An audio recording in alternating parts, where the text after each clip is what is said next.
दिन एक भिखारी दरवाजे के पास भीख मांगता था और घर का मालिक हमेशा घर के बाहर आते ही उसे देखकर फिर जाया करता। कई बार उसके लिए गालियां भी बकता। वो कहता, तू जिंदा ही क्यों है? पूरी जिंदगी ऐसे ही भीख मांगेगा क्या? धरती का बोझ क्यों बना बैठा है? और कभी कभी उस भिखारी को गुस्से में धक्का भी मार दिया करता। इतना कुछ हो जाने के बावजूद भिखारी के मुंह से सिर्फ यही निकलता कि भगवान तुम्हारे पापों को माफ़ करें। एक बार सेठ को धंधे में नुकसान होने की खबर मिली। सेठ बहुत परेशान था कि तभी उसके दरवाजे पर वही भिखारी आया। गुस्से में अपना आपा खोते हुए सेठ ने उस भिखारी को पत्थर दे मारा। पत्थर लगने के कारण भिखारी का सर फूट गया और उसके सर से खून बहने लगा। फिर दर्द से कराहते हुए भिखारी ने इतना ही कहा, भगवान तुम्हारे पाप को माफ़ करें। भिखारी वहाँ से चला गया। सेठ सोच में पड़ गए। भिखारी को पत्थर मारा, फिर भी उसने प्रार्थना की। सेठ का गुस्सा शांत हुआ। सेठ का मन शांत हुआ। भिखारी का रहस्य जानने के लिए सेठ ने भिखारी का पीछा करना शुरू कर दिया। भिखारी जहाँ जहाँ जाता सेठ उसके पीछे जाता। सेठ ने देखा कि कोई उसको खाना देता, कोई उसको मारता, कोई अपमानित करता तो कोई गाली देता। लोग भिखारी के साथ चाहे जैसा व्यवहार करते, लेकिन भिखारी सबके लिए एक ही प्रार्थना करता, भगवान तुम्हारे पाप माफ करो। अब रात होने को आई थी। भिखारी अपने घर जाने के लिए लौटा। वो अपने घर पहुंच गया, लेकिन सेठ सब अब भी उसका पीछा कर ही रहा था। एक पुरानी टूटी हुई खटिया पर एक बूढ़ी औरत लेटी हुई थी, काफ़ी कमज़ोर और बीमार लग रही थी।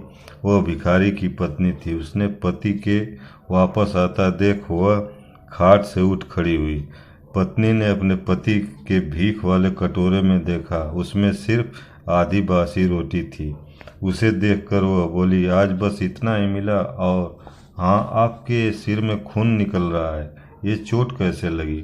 बूढ़ा भिखारी बोला, आज बस इतना ही मिला। किसी ने कुछ दिया ही नहीं, सबने गालियां दी और एक ने पत्थर भी फेंका, इसलिए मेरा सर फट गया।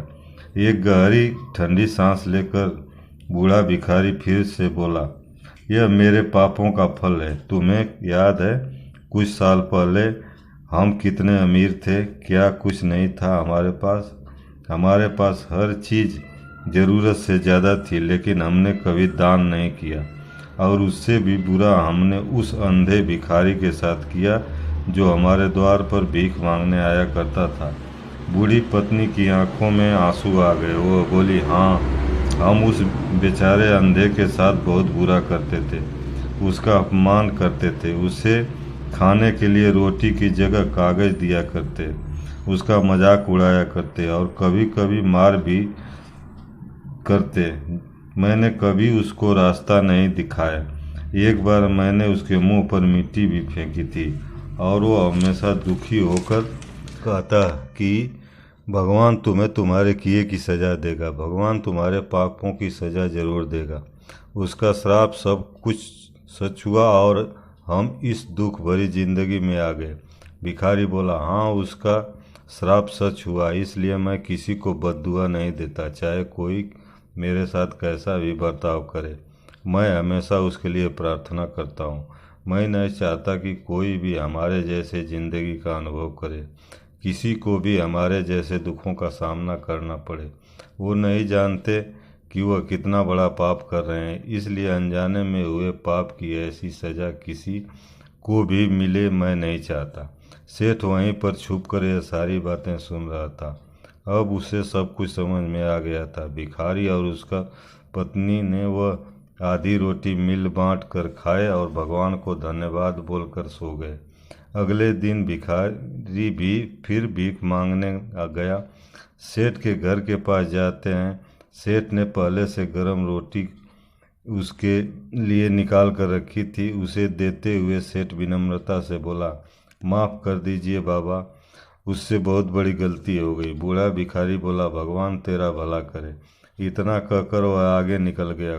इस कहानी से सीख मिलती है कि आदमी चाहे किसी के बारे में बुरा कहे या भला करे, लेकिन भगवान सिर्फ कर्म के हिसाब से उसको फल देता है। क्या हुआ अगर भगवान नहीं दिखता, लेकिन यह बात बिल्कुल सच है कि उसके खाते में सबका हिसाब बहुत बहुत पक्का होता है। इसलिए जब भी किसी के लिए कुछ करें तो अच्छा ही करें। दोस्तों, ये कहानी आपको कैसी लगी? अगर कहानी अच्छी लगी हो तो चैनल को सब्सक्राइब, शेयर और कमेंट करें। धन्यवाद।